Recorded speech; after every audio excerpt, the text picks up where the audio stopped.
Noticias de Colombia y el mundo. La hora de la verdad en la red de Radio Red RCN con Fernando Londoño Hoyos.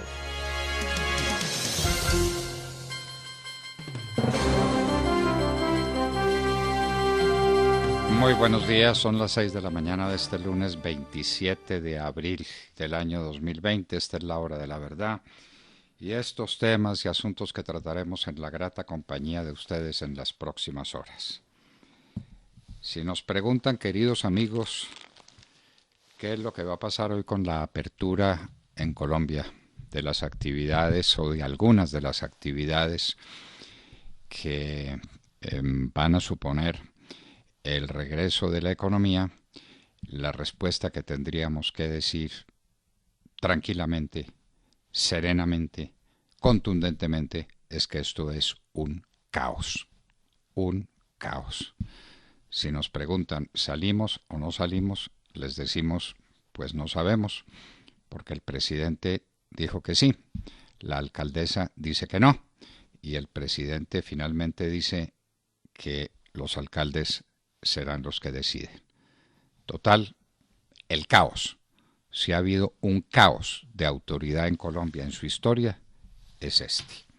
Lo decimos con inmensa preocupación y con grande dolor de patria. En los Estados Unidos, Joe Biden adelanta en las encuestas al presidente Trump, que cada vez entonces se pone más nervioso. Lo de inyectarse desinfectantes lo tomaron literalmente algunas personas en varias partes de los Estados Unidos y hay gente envenenada por inyectarse desinfectantes. ¿Quién lo creyera? Parecería una broma, pero no lo ha sido. El coronavirus deja una estela de muertes en el mundo. En los Estados Unidos van más de 50.000, con 870.000 infectados. Suben un 3.3%. En Europa caen las infecciones, caen las muertes. En Nueva York hay más de 200.000 infectados. Venezuela se queda sin comida por falta de gasolina. De Venezuela ya la gente ni se ocupa, pero hay sectores agrícolas y sectores ganaderos que todavía sobreviven a pesar de todo, y que quieren mandar sus productos a los centros de consumo y no lo pueden hacer porque no hay gasolina en el país más rico en petróleo del mundo entero. México es un desastre de soledad y de muerte. Un diario dice que para saber la verdad hay que tomar las cifras del gobierno y multiplicarlas, escuchen bien, por 30. Por 30. Lo dice un diario que se llama El Financiero. Y ahora, en Colombia, será esa nuestra nota editorial, es nuestro escrito para las dos orillas, de lo que se trata, en lo que quieren aprovecharse los socialistas, es en nacionalizar los bancos. Parece que los bancos han sido los últimos en darse cuenta, pero parecería también que al final descubrieron que no se trata de criticar la gestión, sino de nacionalizarlos. El cáncer de la corrupción. La situación es dramática. En muchas partes del país están negociando con la desesperación y con la comida de la gente. Más de 300 trabajadores de la salud con COVID-19 en Colombia. Caen dramáticamente las utilidades de Ecopetrol en el primer trimestre, pues no podía ser de otra manera. Y eso que enero y febrero fueron meses normales, la situación de todas maneras es una situación muy grave y lo del segundo trimestre va a ser un desastre. Y ahora en Colombia y en Bogotá, Corabastos y las cárceles. Y creemos que ya todo pasó y parecería que esta pesadilla apenas empieza. La condena del ex embajador Fernando Marín por lavado de activos, sus vinculaciones con Emilio Tapias y los hermanos Moreno Reyes. Más de 6 años de prisión para este importantísimo ejecutivo empresario de Bucaramanga. Sigue contagio en cárceles en Colombia, la cárcel de Picaleña, la cárcel de Leticia, la cárcel de La Picota. Monseñor Luis José Rueda, santanderiano, arzobispo de Bogotá. Dicen que es de la línea del Papa Francisco, pues ni más faltaba que no lo fuera. El Papa Francisco es quien lo elige arzobispo y tiene vocación para ser cardenal. ¿Pero qué quiere decir eso que es de la línea del Papa Francisco? Vaya, interprételo. Vaya, interprételo. Se cumplieron 30 años del asesinato de Carlos Pizarro. ¿Por qué lo mataron? Pero todo parecía perfectamente claro, que lo mandaron matar los hermanos Castaño, o Carlos Castaño cuando menos, para evitar que llegara al poder. Eso era lo que creíamos. ¿Cómo es el problema de Finagro? El problema de Finagro es que los créditos se otorgaron a grandes empresas y los pequeños empresarios quedaron esperando. ¿Qué pasa en Norcorea? ¿Al fin Kim Jong-un se murió? No se murió. ¿Va a hacer su aparición triunfante otra vez como Ortega en Nicaragua? ¿Qué va a suceder con Kim Jong-un? ¿Quién lo reemplazaría? Cerrada en Wisconsin, Estados Unidos, la planta de procesamiento de carne más grande del mundo. Se llama JBS SA. Parece que la senadora y la alcaldesa no dan el mejor ejemplo. Estuvieran las dos haciendo el mercado a la vez después de haber dicho 1000 veces la alcaldesa Claudia López que no puede salir sin un miembro de la familia a mercar. Clínica de los Rosales de Pereira, 90 casos. Cárcel de Villavicencio, 144 casos. Los fondos de pensiones perdieron 7.7% de rentabilidad en el mes de marzo. Boris Johnson regresó al trabajo con 20.732 muertos en el Reino Unido. Empezó el Ramadán. ¿Recuerdan ustedes aquellas peregrinaciones inmensas, gigantescas? Bueno, todo en silencio, todo por internet. El estado de Nueva York abriría el 15 de mayo por construcción y manufacturas. Por ahí empezaría, lo dice el embajador Cuomo. Esperemos que allá no sobrevenga un caos como el que estamos viviendo en Colombia en estos momentos. COVID-19 estaría cerca del final del principio o del principio del fin. ¿Cómo es esto? Lo que dice John Hopkins. Todos los pacientes de Wuhan salieron del hospital. Decenas de miles de personas en las playas de California. Al fin, ¿esto cómo es?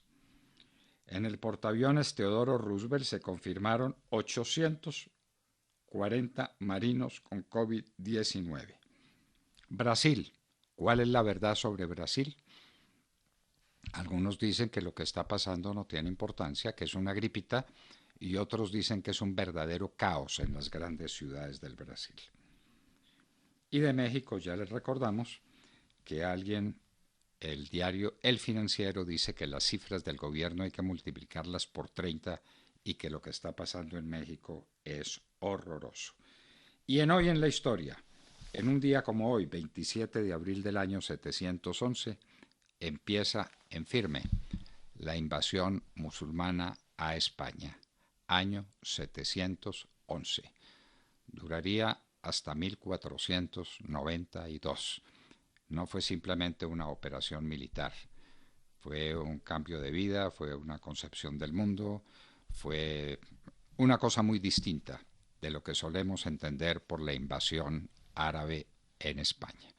De todo esto y de mucho más hablaremos con ustedes en las próximas horas en la Hora de la Verdad. Y recuerden que en estos tiempos de estar en casa son muchas las opciones que tienen para sintonizarnos. Estamos como siempre en los dispositivos móviles a través de TuneIn. Allí nos encuentran como La Hora de la Verdad.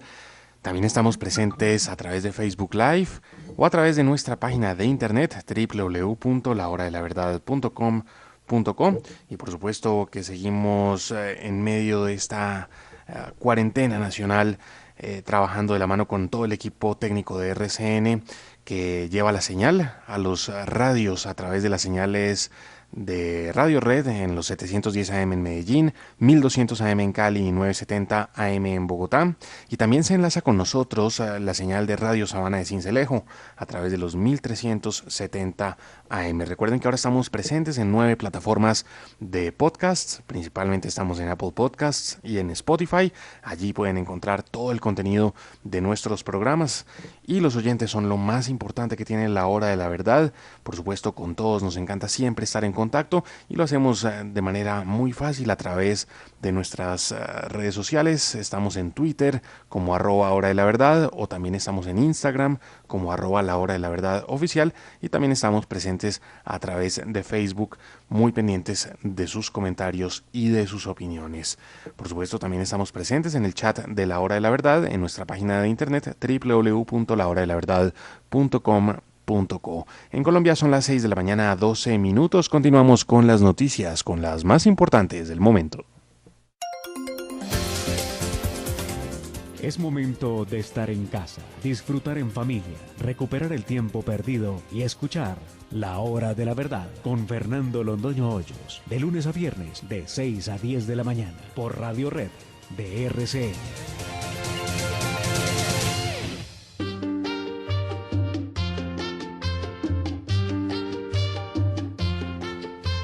Doña la Negra interpreta de Rafael Hernández Las Campanitas de Cristal. Qué música para llegar al corazón. Con esta música tan bella saludemos la mañana a Sergio Gel.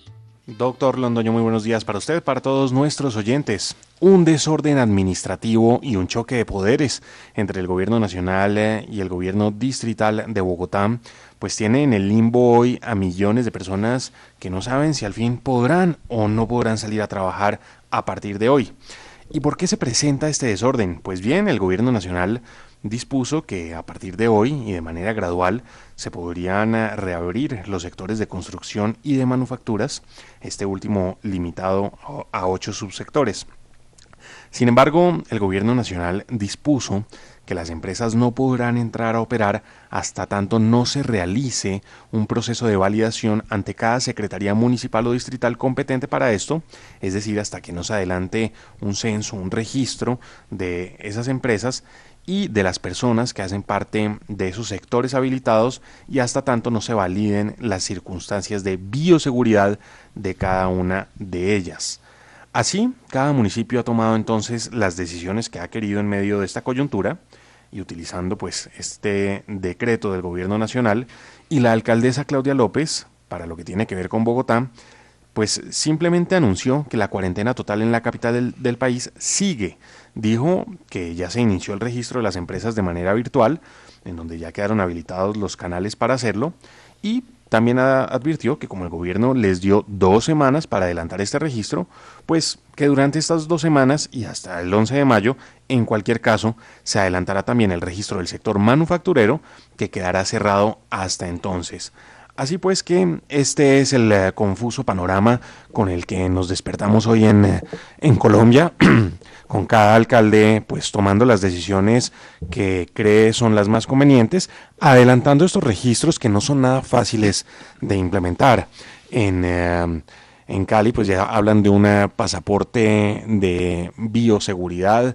En Medellín pues están adelantando el registro a través de las famosas planillas y en Bogotá pues se empieza a hacer este registro, pero lo cierto es que en la práctica los sectores de construcción y de manufacturas hoy deberían estar cerrados porque pues al menos en Bogotá no se han adelantado los registros que le permitan a la Secretaría de Gobierno de la ciudad pues verificar que se garanticen o validar que se garantiza la bioseguridad de esos sectores que entran en operación. Y todo esto en medio de un panorama un poco caótico, porque también recuerden que a partir de hoy empieza a regir la posibilidad de que las personas salgan a hacer ejercicio, lo cual pues está vagamente definido.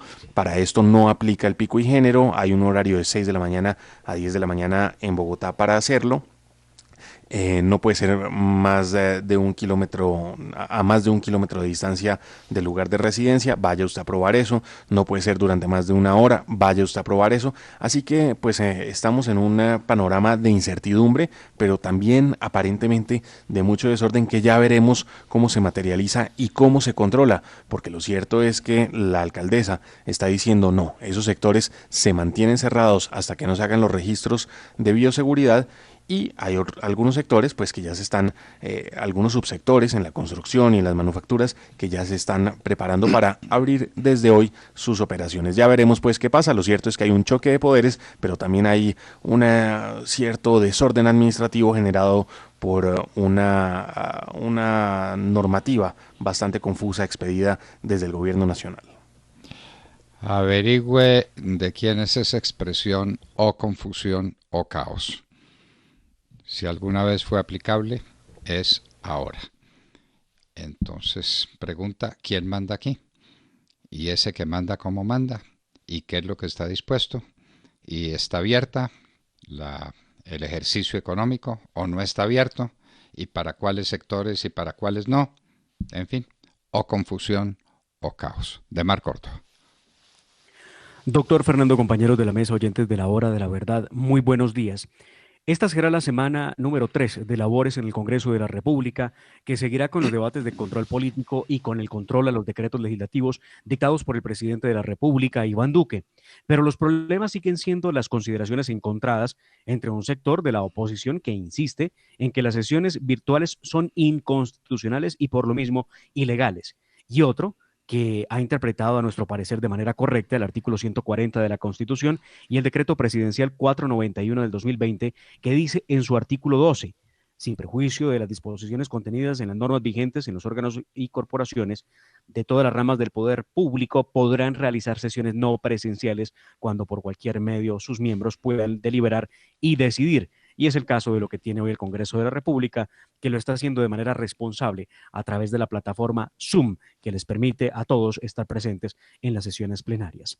Es así como se podrá sesionar de manera virtual, como hasta hoy lo ha hecho con éxito, pues la asistencia es casi plena en ambas cámaras, pero el problema que se ha evidenciado es que los debates de control político le están quitando horas cruciales a los ministros del gobierno del presidente Iván Duque, que son citados todos los días para responder por sus acciones durante 8 y hasta 12 horas, lo que no les ha permitido muchas veces estar frente a asuntos fundamentales para buscar alternativas ante la pandemia que nos sigue golpeando poco a poco. El otro asunto que preocupa en el Congreso hoy es el futuro del trámite del acto legislativo que prevé la cadena perpetua para violadores de abusadores de niños, que debe lograr superar los 4 debates correspondientes a esta etapa final de legislatura, so pena de hundirse. La Comisión Primera de la Cámara abordará esta semana la iniciativa en su quinto de los 8 debates. Si decide aprobarla, pues tendrá vida el proyecto, que es rechazado, debo recordarlo, por una parte de la izquierda en el Congreso de la República. Valdrá también recordar que actualmente la cadena perpetua en el país está prohibida para cualquier delito. Lo que se busca es que haya una excepción para los asesinos y violadores de menores de edad que puedan recibir esta pena. Según un informe del INPEC enviado al Congreso de la República, en los últimos 5 años, la pena por pena cumplida saldrán libres cerca de 2.775 personas que fueron condenadas por violencia sexual en contra de menores de edad. Uno de los argumentos de quienes se oponen a esta iniciativa de la cadena perpetua, más que aumentar las penas, dicen ellos, se debe combatir la impunidad en casos de violencia sexual, que hoy en Colombia para el año 2020 supera el 90% y ha llegado al 93% esa impunidad. De los 3.348 denuncias que recibió la Fiscalía a febrero de este año, solo se ha logrado esclarecer sin ningún tipo iniciar algún tipo de acción judicial como captura, imputación de cargos o inclusive un juicio, solo el 4,77%, es decir, por lo menos 75 casos, lo que es muy poco relacionado con el deber ser. Pues doctor Fernando, eso es lo que tenemos en jornadas del Congreso de la República, insistiendo en que son horas cruciales para los ministros y los directores de departamento, estos para enfrentar la pandemia, pero que también tienen que asistir a debates que muchas veces se tornan interminables. Interminables, sin objetos, sin horizontes, sin nada, es o confusión o caos. Santiago José Castro, buenos días. Doctor Fernando, muy buenos días para ustedes, los compañeros en la mesa y para los oyentes de la hora de la verdad. Dejar de pagar las deudas suena bien como una medida para enfrentar la crisis económica que se desprende de la pandemia del coronavirus, pero no es el camino. Suena bien porque lo cierto es que no hay cómo pagar y no habrá si se siguen perdiendo empleos a diestra y siniestra, pues esto a la vez impacta el consumo, fuerza esencial en cualquier economía. Hoy, más del 50% de la población económicamente activa en Colombia está en la informalidad, lo cual no quiere decir que no tenga deudas o la posibilidad de adquirirlas. Han restringido ya sus gastos al máximo y el riesgo de transitar de la clase media a la pobreza y de ahí a la miseria es latente. Sin embargo, el sobreendeudamiento del gobierno, con una deuda externa que pronto superará con creces el 50% y un déficit fiscal que estará rondando el 6%, la meta era 2,2%, el marco fiscal será muy complejo. Ante esto, el ministro de Hacienda expresó lo que parece evidente. La forma como se han venido haciendo las cosas en Colombia implica que será necesaria una nueva reforma tributaria. Fue desmentido casi de inmediato por el presidente de la República. Lo cierto es que si no se facilitan cuanto antes créditos amplios a las empresas, créditos que puedan pagar a futuro, muchas quebrarán y el Estado perderá los recursos que obtiene por los impuestos que pagan estas y sus empleados. Con el petróleo, doctor Fernando, en mínimos históricos. El gobierno en un camino de gasto público que nadie pudo atajar antes del COVID-19. Una sociedad que parece estar transitando hacia un modus vivendi donde el trabajo es castigo y la transferencia de derecho esencial, y donde grandes fortunas se han hecho apropiándose de los recursos del Estado por la vía de protección a los oligopolios o directamente vía robo al erario. El panorama no es muy alentador. Si la política en América Latina es la de transferencias a la población vulnerable, dejando quebrar las empresas y presionando a los bancos hasta el punto de tener que nacionalizarlos, los inicios de esta crisis serán un lindo recuerdo frente a lo que ocurrió después. Amanecerá y veremos. Qué horror, qué horror. Montserrat Fernández. Muy buenos días a todos. Bueno, pues les cuento que Muy buenos días a todos. Esta será una semana decisiva para salir del confinamiento del coronavirus en muchos países. En Colombia ya hemos escuchado que no hay mucha claridad y parece que esa es una decisión que dependerá de cada mandatario local o bueno, no sabemos todavía, digamos que están practicando. En Europa, donde llevan más tiempo con el confinamiento, ya empezaron la semana pasada a flexibilizar las cosas, pero esta semana se espera abrir mucho más. En Italia empezarán el 4 de mayo y todavía continuarán durante 2 semanas con la llamada distancia social de 1 metro aproximadamente, incluso entre familiares. Las mascarillas serán obligatorias en los medios públicos, se permitirá la actividad motora, alejándose del domicilio, así como el entrenamiento de atletas. Los parques se abren también, pero con ingresos controlados, y no se podrá ir a misa, pero sí permitirán funerales de hasta 15 personas. El día 4 se iniciarán actividades productivas como empresas constructoras y manufacturas, pero las tiendas y los pequeños comercios en Italia abrirán el 18 de mayo. Ese día también van a abrir museos, exposiciones y lugares culturales. Recordemos que Italia es un país que vive del turismo, aunque no estoy segura de que haya muchos turistas en esa época. El 1 de junio se abrirán en Italia los bares, los restaurantes y las peluquerías. En Francia, a partir del 11 de mayo habrá una reapertura de colegios y guarderías y lo harán de una manera escalonada. Entiendo que al igual que en Alemania, han pensado en poner turnos de mañana y tarde para que la distancia entre los niños sea más grande en las escuelas. Aunque aquí en Francia no hay todavía mucha claridad, ya que esta vuelta al colegio tiene un carácter voluntario de los padres, si los quieren mandar o no. En Rusia todavía están por definirse, ya que las medidas de confinamiento estarán hasta el 30 de abril y tienen que decidir si las alargan o no. En España, queridos amigos, ustedes vieron ayer las imágenes, ¿no?, que nos llegaba por televisión y en el internet. Los niños salieron por primera vez y fue un caos absoluto. Los niños disfrutaron mucho, pero las reglas de respetar, pues sobre todo los temas de seguridad, no se siguieron, salían con sus patinetes, los niños jugaban juntos. Bueno, muy difícil controlar y manejar a unos niños que estaban ansiosos por salir a jugar, ¿no? Solo pueden salir durante 1 hora a 1 kilómetro alrededor de sus viviendas entre las 9 de la mañana y las 9 de la noche. Y en Estados Unidos, ya para finalizar, el desconfinamiento es desigual. También vieron ustedes las imágenes de California y de la Florida, sus playas llenas de gente, como si no pasara absolutamente nada. Las peluquerías y otros establecimientos de Georgia, Oklahoma y otros estados abrieron por segundo día consecutivo. Sin embargo, en New Jersey y en Nueva York y en Connecticut y Massachusetts todavía siguen las medidas de confinamiento y no se han flexibilizado. Necesitan un poquito más de tiempo. Se habla del 15 de mayo, aunque ya se está empezando a enfrentar el tema, un tema que es una realidad. Poco a poco tenemos que salir de nuestras madrigueras, ¿no les parece? Y enfrentarnos al mundo.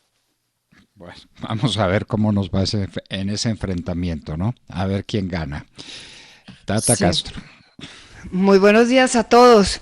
Eventos deportivos cancelados, otros postergados y algunos pueden sufrir cambios inesperados, como es el caso del Abierto de los Estados Unidos de tenis, que está como siempre programado para jugarse a finales del mes de agosto. Nueva York, ciudad que recibe cada año a los mejores jugadores del mundo, es la más afectada por la pandemia en Estados Unidos. De hecho, el Billie Jean King Tennis Center, donde se juega el torneo, se convirtió en un hospital provisional para los enfermos de coronavirus de esa zona de Queens y también refugio para los más desamparados. En la cancha Louis Armstrong se reparten 25,000 comidas diariamente. Según el periódico Deportivo Marca de España, dentro de las múltiples opciones que maneja el circuito profesional de tenis para que el US Open se pueda llevar a cabo, es que se mueva para California, en las instalaciones de Indian Wells. Fue precisamente ese torneo de Indian Wells el primero que fue cancelado cuando inició esta crisis por el coronavirus. El recinto californiano tiene unas instalaciones adecuadas para realizar un torneo del nivel de un Grand Slam, pero uno de los problemas que se presenta sería el desembarco de tanta gente proveniente de diferentes países. Nos preguntamos, California, que ya tuvo la precaución de cancelar su evento responsablemente en el mes de marzo, ¿se prestará para recibir tanta gente de todo el mundo en agosto? Ya lo veremos. Por ahora les cuento que hasta el Abierto de Australia de 2021 está en duda. Fue el único grande que se pudo realizar este año. Más adelante en nuestra sección deportiva ampliaremos esta y otras noticias. Ave María, por Dios. Y seguimos, confusión o caos. En un instante estará con nosotros el representante a la Cámara por el Centro Democrático Departamento de Antioquia, César Eugenio Martínez. ¿Qué pasa con el Congreso de la República? No recibimos una palabra del Congreso, ni una orientación, ni una idea, nada. ¿Es una forma de incomunicación o es que el Congreso está dedicado a cosas distintas a las que constituyen las preocupaciones fundamentales de los colombianos? En un minuto. En Colombia son las 6 de la mañana, 31 minutos. Sigan con nosotros. Esta es la hora de la verdad.